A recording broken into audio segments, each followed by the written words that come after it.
The 33 sermons on Nibbāna were delivered by the Venerable Bhikkhu Kaṭukurunde Ñāṇananda in Sinhala at Mitrigala Nissaranavanaya Forest Hermitage.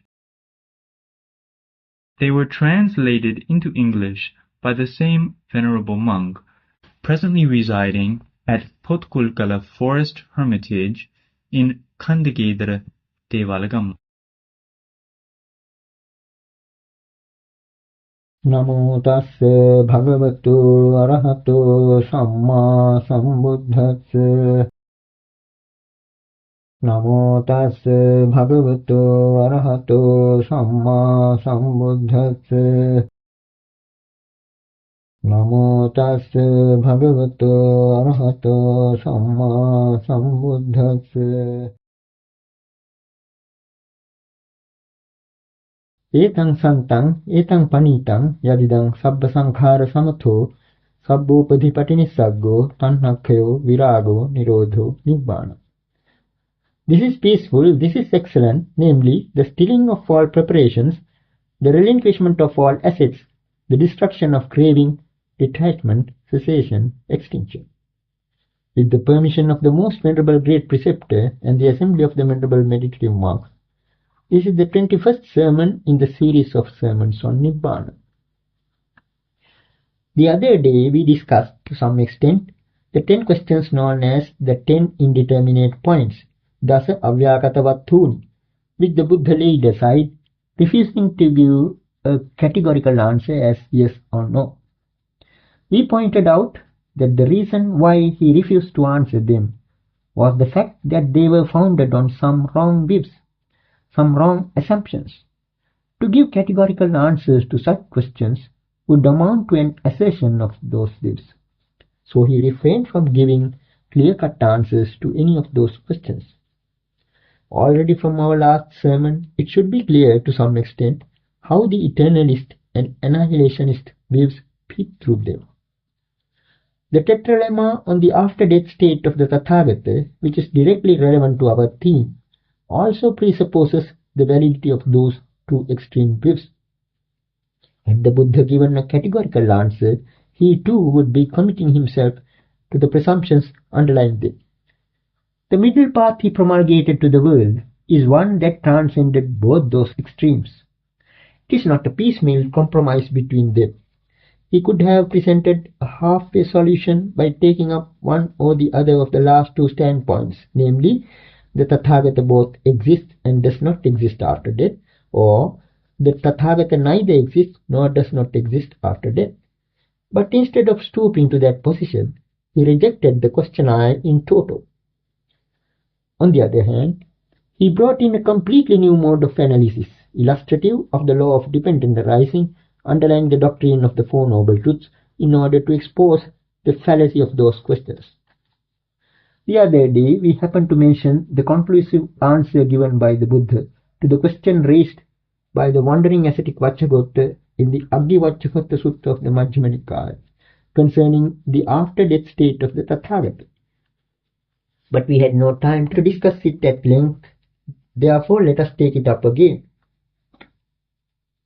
When the wandering ascetic Vacchagotta had granted the incongruity of any statement to the effect that the extinguished fire has gone in such and such a direction, and the fact that the term Nibbāna is only a reckoning or turn of speech, the Buddha follows it up with the conclusion, Evameva ko vacce yena rupena tathagatang paññāpiyamāno paññāpiye tang rupang tathagatassa pahinam uchchinna mūlang tālāvatthukatang anubhāvakatang āyating anupāda dhamma rupa sankha vimutto ko vacce tathagato gambhiro apameyo dupparyogaho seyathapi mahasamuddo uppajjatiti na upeti na uppajjatiti na upeti uppajjati cha na cha uppajjatiti na upeti ne uppajjati na uppajjatiti na upeti. Even so, vacce, that form by which one designating the Tathagata might designate him, that has been abandoned by him, cut off at the root, made like an uprooted palm tree, made non-existent and incapable of arising again. The Tathagata is free from reckoning in terms of form. Vajra is deep, immeasurable, and hard to fathom, like the great ocean. To say that he is reborn falls short of a reply. To say that he is not reborn falls short of a reply. To say that he is both reborn and is not reborn falls short of a reply. To say that he is neither reborn nor is not reborn falls short of a reply. As in the case of the aggregate of form, so also with regard to the aggregates of feeling, perception, preparations and consciousness, that is to say, in regard to all the 5 aggregates of grasping, the Buddha made this particular declaration. From this it is clear that in this dispensation the Tathagata cannot be reckoned in terms of any one of the 5 aggregates.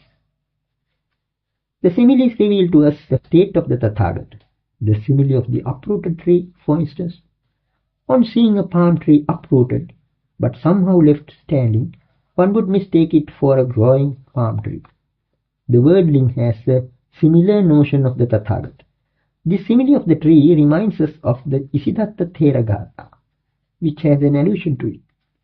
Panchakhandha pariññāta tiṭṭhanti chinnamūlaka dukkhakkhayo anupatto patto me asavakkhayo. 5 aggregates now fully understood just stand cut off at their root. Read this suffering's end, extinct for me are influxes. On reaching Arahanthood, one finds oneself in this strange situation. The occurrence of the word Sankha in this connection is particularly significant. This word came up in our discussion of the term Papancha in the context Papancha Sankha and Papancha Saññā Sankha. There we had much to say about the word. It is synonymous with Samanya, appellation, and Paññatti, designation. Reckoning, appellation, and designation are synonymous to a great extent.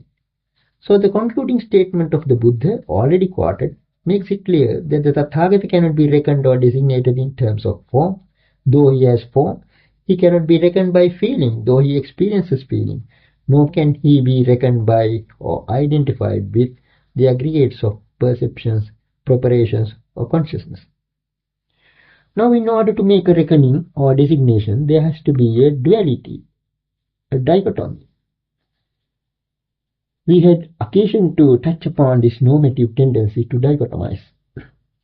By way of illustration, we may refer to the fact that even the price of an article can be reckoned so long as there is a vortex between supply and demand. There has to be some kind of vortex between two things for there to be a designation. A vortex, or vatta, is an alternation between two things, a cyclic interrelation. A designation can come in only so long as there is such a cyclic process. Now the Tathagata is free from this duality. We have pointed out that the dichotomy between consciousness and name and form is the samsaric vortex. Let us refresh our memory of this vortex by alluding to a quotation from the Nibbāna, which we brought up on an earlier occasion. Chinnang vattang mamattati esevanto dukkhasya. The whirlpool cut off, worlds no more, this even this is suffering's end. This in fact is a reference to the Arahant. The vortex is between consciousness and name and form.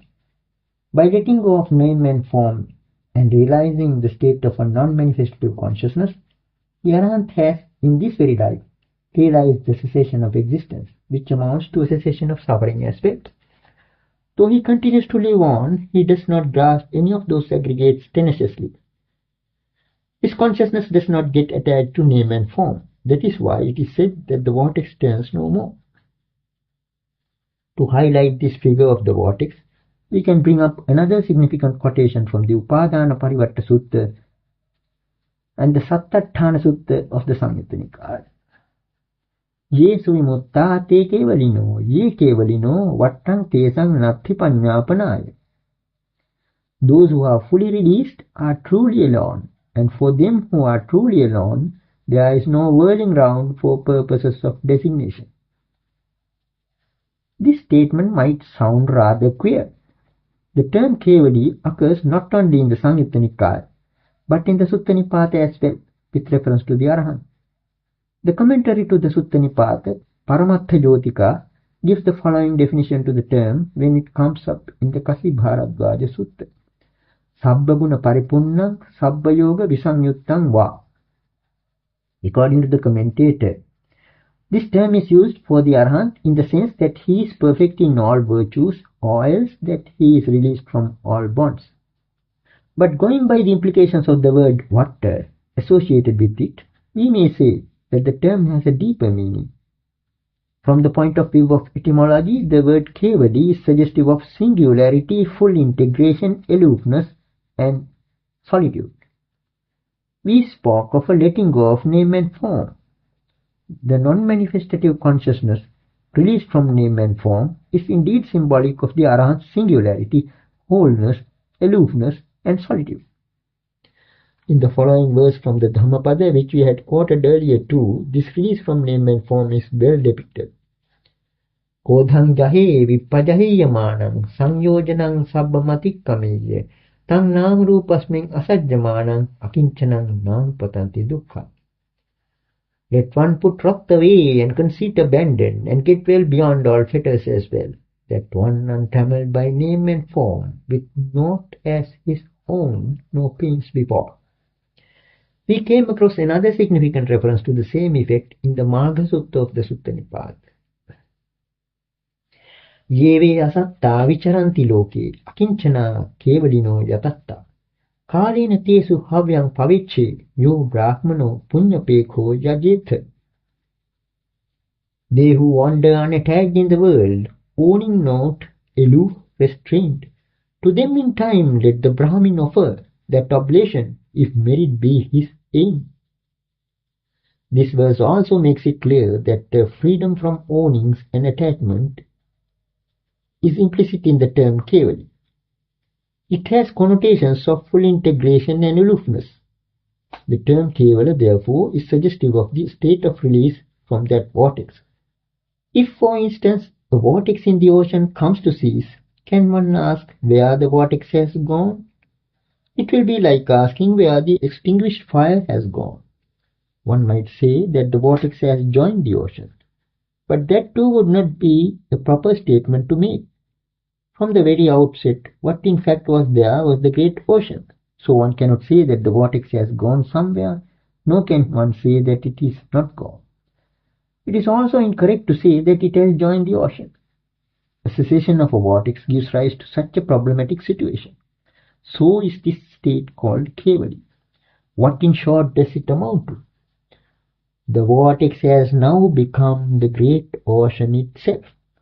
That is the significance of the comparison of the emancipated one to the great ocean. The commentators do not seem to have paid sufficient attention to the implications of this simile. But when one thinks of the relation between the vortex and the ocean, it is as if the Arahant has become one with the ocean, but this is only a turn of speed.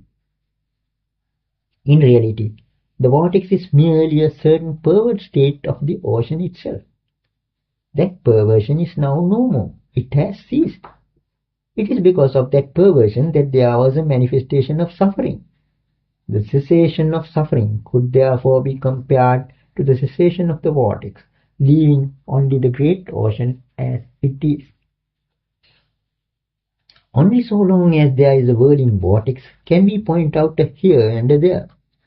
In the vast ocean, boundless as it is, where there is a vortex or an eddy, we can point it out with a here or there.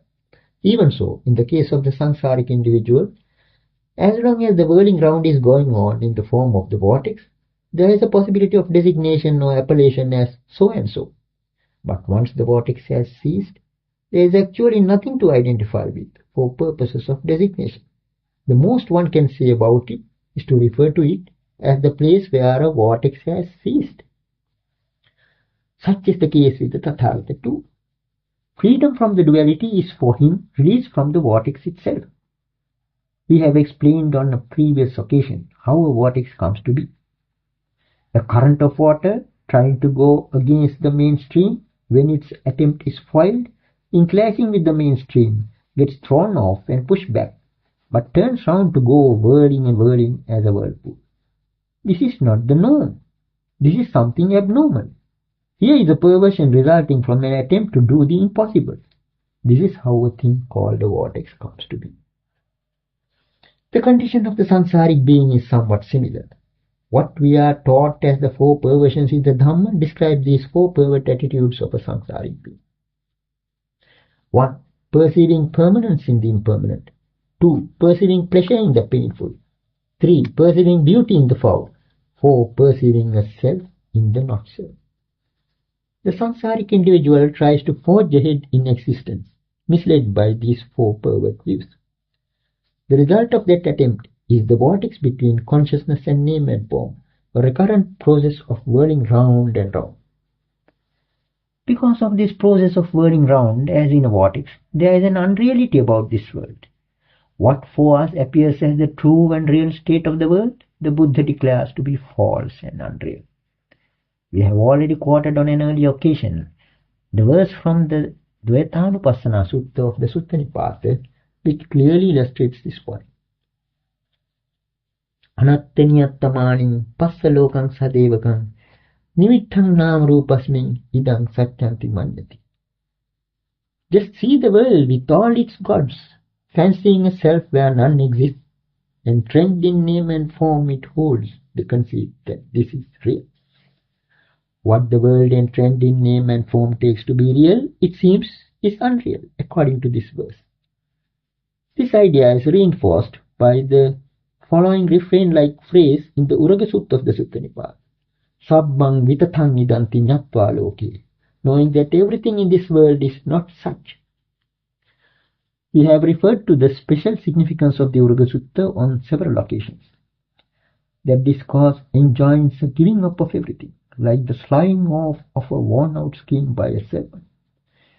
Now a serpent sheds its worn-out skin by understanding that it is no longer the real skin. Similarly, one has to understand that everything in the world is not such. Tatha is such. Whatever is as it is yatha bhuta. To be as it is to be such. What is not as it is ayatha or vitatha, unsuch or not such, that is to say, unreal. It seems therefore that the vortex whirling between consciousness and name and form in the case of samsaric beings is something not such. It is not the true state of affairs in the world. To be free from this aberration, this unreal state of duality, is to be an arhat. The three unskillful mental states of greed, hate and delusion are the outcome of this duality itself. So long as the whirling goes on, there is friction manifesting itself, sometimes as greed and sometimes as hate. Delusion impels and propels both. It is just one current of water that goes whirling round and round, bringing about friction and conflict. This interplay between consciousness and name and form is actually a pervert state, abnormal and unreal. To be a Tathagata is a return to reality and suchness from this unreal, unsuch, pervert state. We happened to mention earlier that the term Tathagata was already current among ascetics of other sects. But it is not in the same sense that the Buddha used this term. For those of other sects, the term Tathagata carried with it the prejudice of a soul or self, even if it purported to represent the ideal of emancipation. But in this dispensation, the Tathagata is defined differently. Tatha, even so, thus, is the correlative of yatha, just as, in whatever way. At whatever moment it becomes possible to say that as is the ocean, so is the vortex now, then it is the state of Tathagata. The vortex originated by deviating from the course of the mainstream of the ocean. But if an individual, literally so called, gave up such pervert attitudes as seeing permanence in what is impermanent, if he got rid of the four perversions by the knowledge and insight into things as they are, then he comes to be known as a Tathagata.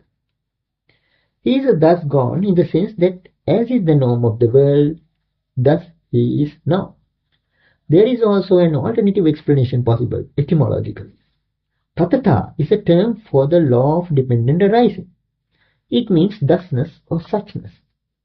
This particular term, so integral to the understanding of the significance of Paticcasamuppada or dependent arising, is almost relegated to the limbo in our tradition. Tathagata could therefore be alternatively explained as a return to that thusness or suchness by comprehending it fully. In this sense, the derivation of the term could be explained analytically as Tatha plus Agata. Commentators too sometimes go for this etymology, though not exactly in this sense. According to this idea of a return to the true state of suchness, we may say that there is neither an increase nor decrease in the ocean when a vortex ceases. Why? Because what was found both inside the vortex and outside of it was simply water. So is the case with the samsaric individual. What we have to say from here onwards regarding this samsaric individual is directly relevant to meditation. As we mentioned on an earlier occasion, the four elements, earth, water, fire and air, are to be found both internally and externally. In the Mahāhattipadopama Sutta of the Majjhima Nikāya, we come across a way of reflection that leads to insight in the following instruction. Yāceva kohopana ajjhattika patavidhātu, yāca bāhira patavidhātu, patavidhātu revesa, tang ne tang mama, ne sohamasmi, na me so attāti, eva me tang yatha bhūtang sammappaññāya datthabban. Now whatever earth element that is internal, and whatever earth element that is external, both are simply earth element. That should be seen as it is with right wisdom. Thus, this is not mine, this I am not, this is not myself. The implication is that this so-called individual or person is in fact a vortex, formed out of the same kind of primary elements that obtain outside of it. So then, the whole idea of an individual or person is a mere perversion. The notion of individuality in samsaric beings is comparable to the apparent individuality of a vortex. It is only a pretense. That is why it is called asmimana, the conceit am. In truth and fact, it is only a conceit. This should be clear when one reflects on how the pure air gets caught up into this vortex as an in-breath, only to be ejected after a while as a foul out-breath. Portions of primary elements predominating in earth and water get involved with this vortex as food and drink to make a few rounds within, only to be exuded as dirty excreta and urine. This way one can understand the fact that what is sexual there is only a certain delimitation or measuring as internal and external. What sustains this process of measuring or reckoning is the duality, the notion that there are two things. So then, the supreme deliverance in this dispensation is release from this duality. Release from this duality is at the same time release from greed and hate. Ignorance is a sort of going round in a winding pattern, as in the case of a coil. Each round seems so different from the previous one, a peculiar novelty arising out of the forgetting or ignoring trait, characteristic of ignorance. However much one suffers in one life cycle, when one starts another life cycle with a new birth, one is in a new world, in a new form of existence. The sufferings in the previous life cycle are almost forgotten.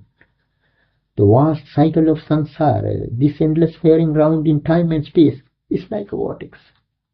The vertical interplay between consciousness and name and form has the same background of ignorance. In fact, it is like the seed of the entire process. A disease is diagnosed by the characteristics of the germ.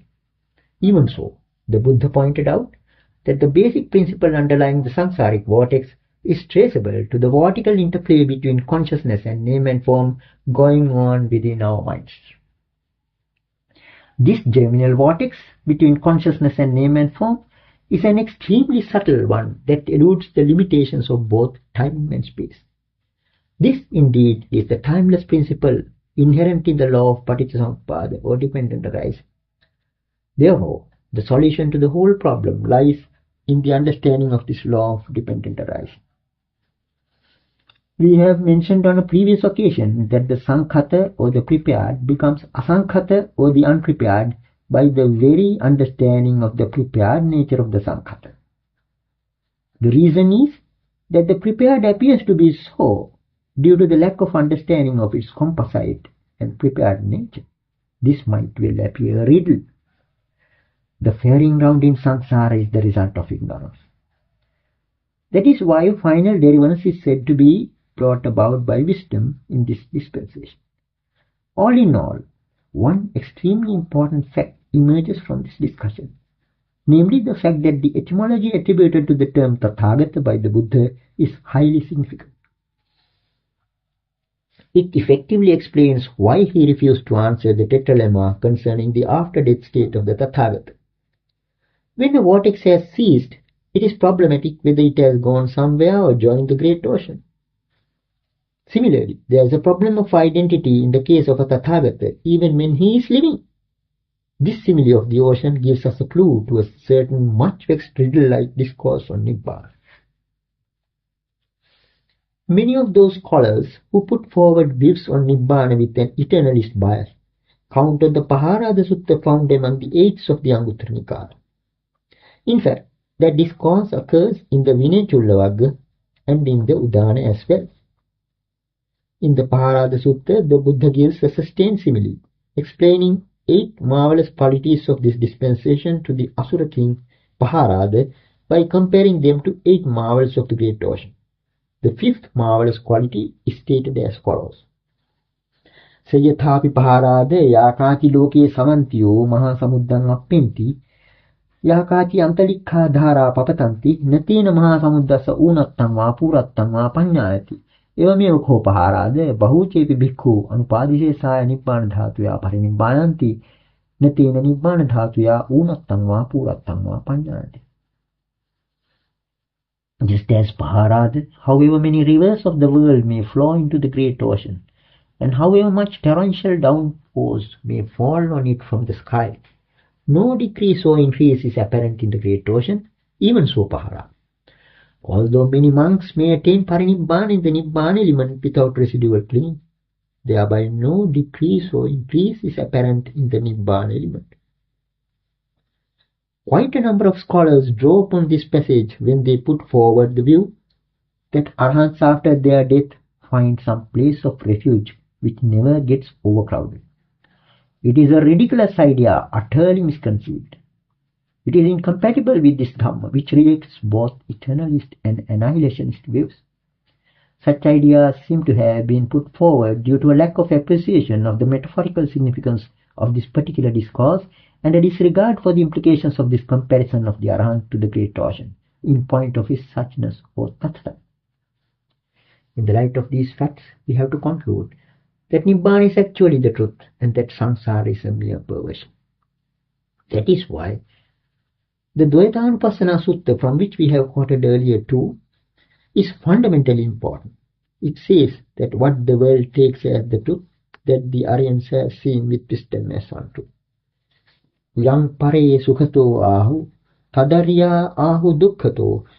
Yang pare dukkhato ahu, tadarya sukhato vidu.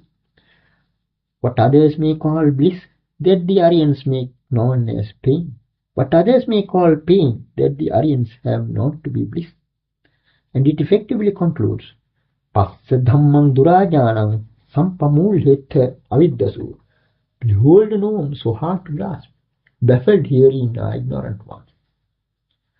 The truth of this profound declaration by the Buddha could be seen in these deeper dimensions of the meaning of tathata. By way of further clarification of what we have already stated about the Tathagata and the mode of answering those questions about his after-death state, we may now take up the Anuradha Sutta of the Samyutta Nikāya, which is of paramount importance in this issue. According to this discourse, when the Buddha was once dwelling in the gabled hall in Vesali, a monk named Anuradha was living in a hut in a jungle close by.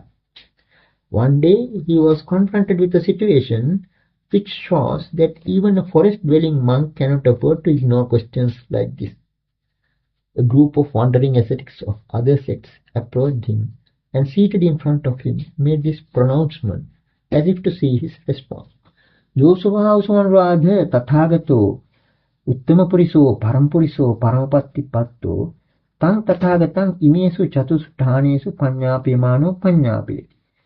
Hoti tathagato param marnati va, nahoti tathagato param marnati va, hoti cha nacha hoti tathagato param marnati va, neva hoti nana hoti tathagato param marnati va. Friend Anuradha, as to that Tathagata, the highest person, the supreme person, the one who has attained the supreme state, in designating him, one does so in terms of these four propositions. The Tathagata exists after death. The Tathagata does not exist after death. The Tathagata both exists and does not exist after death. The Tathagata neither exists nor does not exist after death. What those ascetics of other sects wanted to convey was that the state of the Tathagata after death could be predicated only by any one of these four propositions constituting the tetralemma. But then Venerable Ñāṇananda made the following declaration as if to repudiate that view.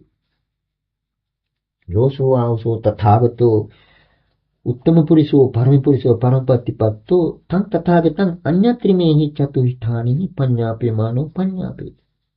Friends, as to that Tathagata, the highest person, the supreme person, the one who has attained the supreme state, in designating him, one does so apart from these four propositions. As soon as he made this statement, those ascetics of other sects made the derogatory remark, "This must be either a newcomer to the order, just gone forth, or a foolish, incompetent elder." With this insult, they got up and left, and Venerable Ñāṇananda fell to thinking, if those wandering ascetics of other sects should question me further, how should I answer them creditably so as to state what has been said by the Exalted One and not to misrepresent him? How should I explain in keeping with the norm of Dhamma so that there will be no justifiable occasion for impeachment? With this doubt in mind, he approached the Buddha and related the whole episode. The Buddha, however, instead of giving a short answer, led Venerable Ñāṇananda step by step to an understanding of the Dhamma, catechetically, by a wonderfully graded path. First of all, he convinced Venerable Ñāṇananda of the three characteristics of existence. Tanking manyasya Ñāṇananda, rupang niccang va niccang vati, aniccang bhakti. Yang pananiccang dukkhang va sutang sukhang va, dukkhang bhakti. Yang pananiccang dukkhang viparinama dhammang kallanutang samanupasitung. Etang mama eso hamasi eso me attat. No hitang bhakti. What do you think, Ñāṇananda? Is form permanent or impermanent? Impermanent, Venerable Sir. Is what is impermanent suffering or happiness? Suffering, Venerable Sir. Is what is impermanent suffering and subject to change fit to be regarded thus, this is mine, this is myself? No, indeed, Venerable Sir. So also with regard to the other aggregates, the Buddha guided Venerable Ñāṇananda to the correct standpoint of the Dhamma, in this case by 3 steps, and this is the first step. He put aside the problem of the Tathagata for a moment and highlighted the characteristic of not-self out of the 3 signata, thereby convincing Ñāṇananda that what is impermanent suffering and subject to change is not fit to be regarded as self. Now comes the second step, which is more or less a reflection leading to insight. Tasmatiha Ñāṇananda yankinchi rupang atitanagata paccupannang ajjattang va bahiddha va ularikang va sukumang va hinang va panitang va yang dure santike va sabbang rupang netang mama neso hamasmi nameso attati evametang yathabhutang sammappanyaya datthabbang. Jakachi vedana atitanagata paccupanna jakachi sanya yekichi sankhara yankinchi viññānam atitanagata paccupannam ajjattang va bahiddha va ularikang va sukumang va hinang va panitang va yang dure santike va sabbang viññānam netang mama neso hamasmi nameso attati evametang yathabhutang sammappanyaya datthabbang. Evam passang Ñāṇananda sutavari savako rupasmimpi nibbindati vedanayapi nibbindati sanyayapi nibbindati sankharesupi nibbindati viññānasmimpi nibbindati nibbindang virajyati viraga vimucchati vimuttasmin vimuttamiti ñāṇaṁ hoti khina jati busitang brahmacharyam katang karaniyam naparang ittattayati pajamata.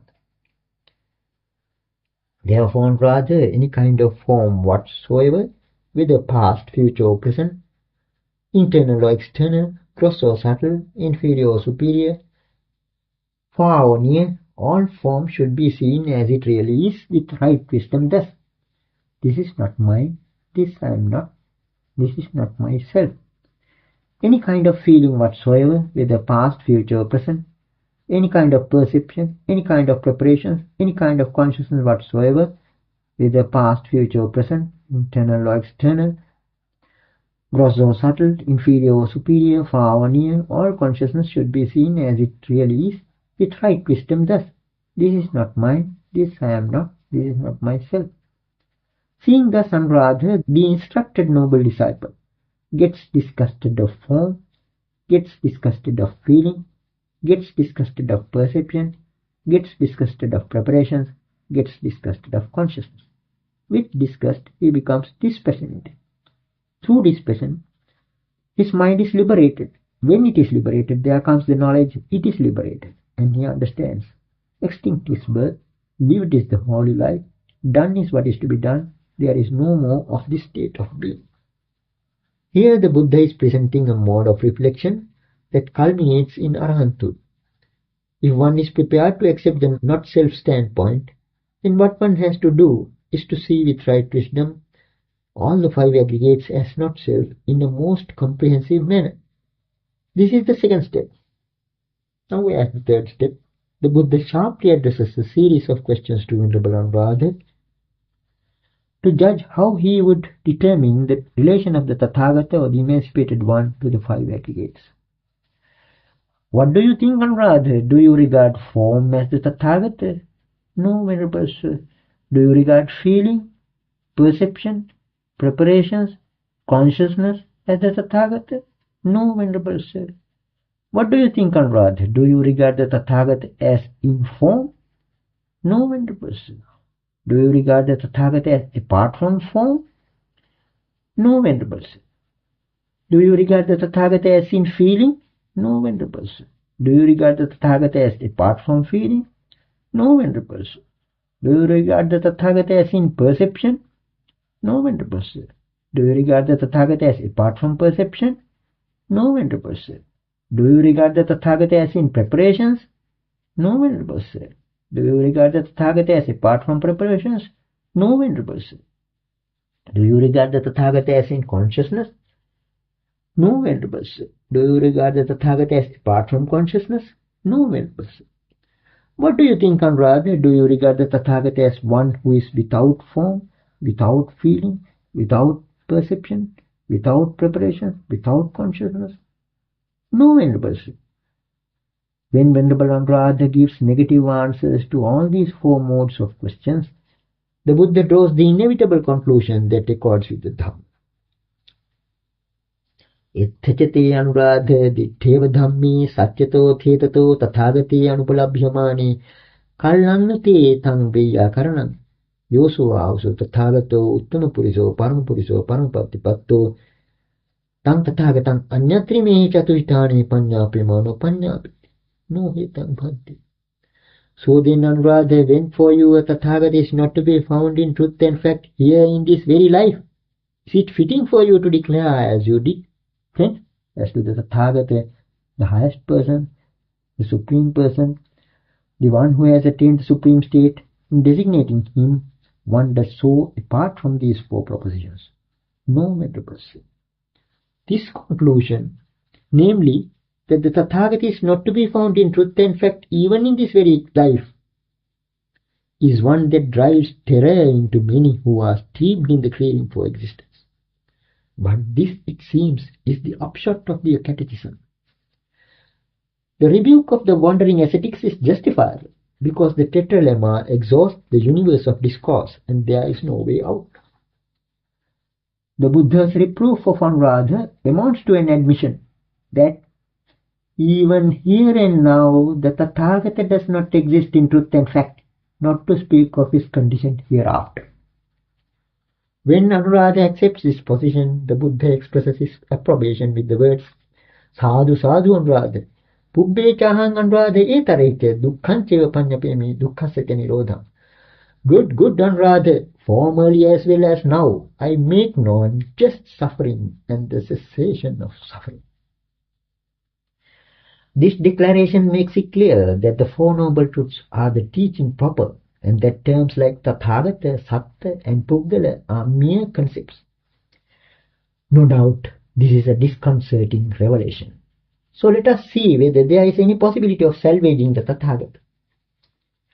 Now there is the word Upalabhati occurring in this context, which is supposed to be rather ambiguous. In fact, some prefer to render it in such a way as to mean the Tathagata does exist, only that he cannot be traced. Tathagata, it seems, exists in truth and fact, though one cannot find him. This is the way they get round the difficulty. But then let us examine some of the context in which the word occurs to see whether there is a case for such an interpretation. A clear-cut instance of the usage of this expression comes in the Vajira Sutta of the Samyutta Nikāya. The Arahant Vajira addresses the following challenge to Mara. Kinnu sattoti pacchesi Mara ditthigatan nuti Suddha sankhara punjoyam navidha sattu upalabhati. What do you mean by a being, O Mara? Isn't it a bigoted view on your part? This is purely a heap of preparations, mind you. No being is to be found here at all. The context as well as the tone makes it clear that the word upalabhati definitely means not to be found, not that there is a being but one cannot find it. We may take up another instance from the Purabheda Sutta of the Sutta Nibbāna, where the theme is the Arahant. Natasya putta pasavo va kettan vattum navijyati attan va pinirattan va natasmin upalabhati.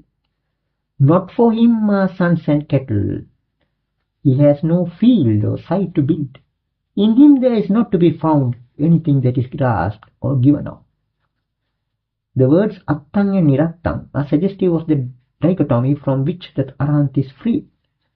The context unmistakably proves that the expression na upalabhati means not to be found. All this goes to show that the Buddha set aside the four questions forming the tetralemma not because they are irrelevant from the point of view of Nibbāna, despite the fact that he could have answered them. That is to say, not that he could not, but that he would not. How can one say that the question of an Arahant's after-death state is totally irrelevant? So that is not the reason. The reason is that the questions are misleading.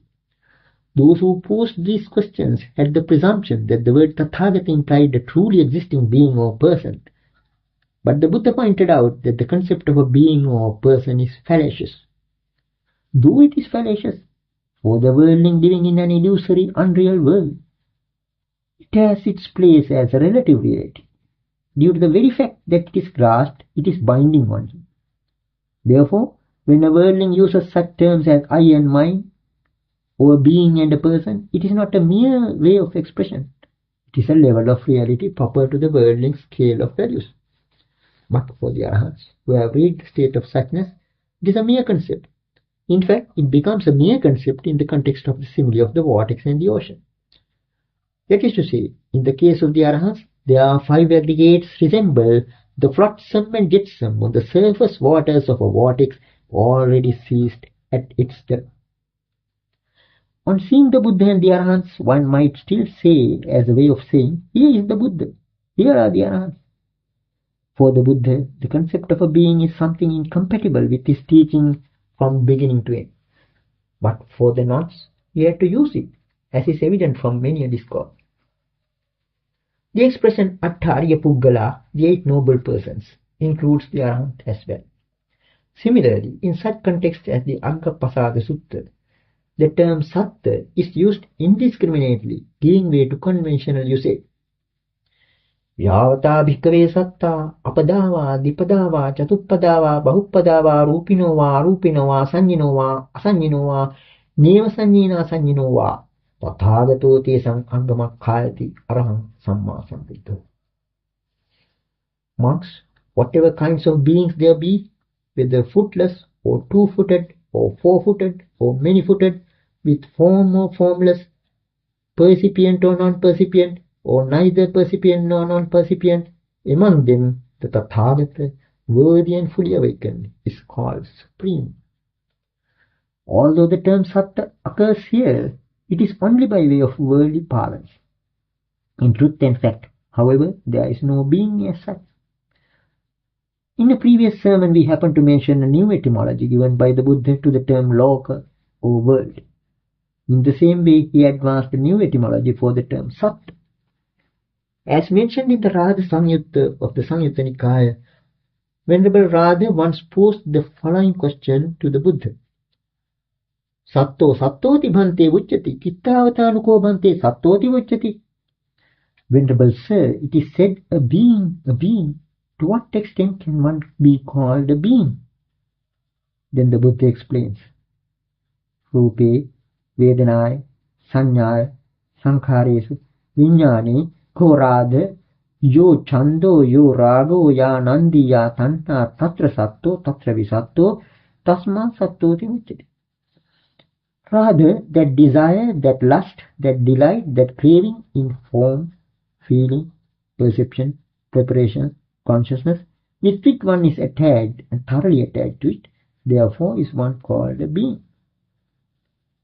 Here the Buddha is punning on the word sat, which has two meanings, a being and the one attached.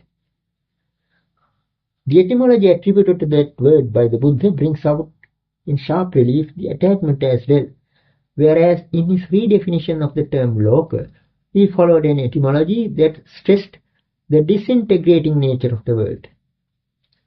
Satto visatto, tasma sattoti vucchati. Attached, thoroughly attached, therefore is one called a being. Having given this new definition, the Buddha follows it up with a scintillating simile. Suppose rather some little boys and girls are playing with sand castles. So long as their lust, desire, love, thirst, passion and craving for those things have not gone away, they remain fond of them. They play with them, treat them as their property and call them their own. But when rather those little boys and girls have outgrown that lust, desire, love, thirst, passion and craving for those sand castles, they scatter them with their hands and feet, demolish them, dismantle them and render them unplayable. Now comes the Buddha's admonition based on this simile. Evameva ko radha me rupam, vedanam, sanyam, sankhare, viññānam, vikirata, vidhamata, vidhamseta, vikiranikam karotha, tanna khyāya patipadyata. Even so, Radha, you all scatter form, feeling, perception, preparations, consciousness, demolish it, dismantle it, and render it unplayable. Practice for the destruction of craving. And then he winds up with that highly significant conclusive remark. Tanna kyohi radha Nibbāna. For the destruction of craving, Radha is Nibbāna.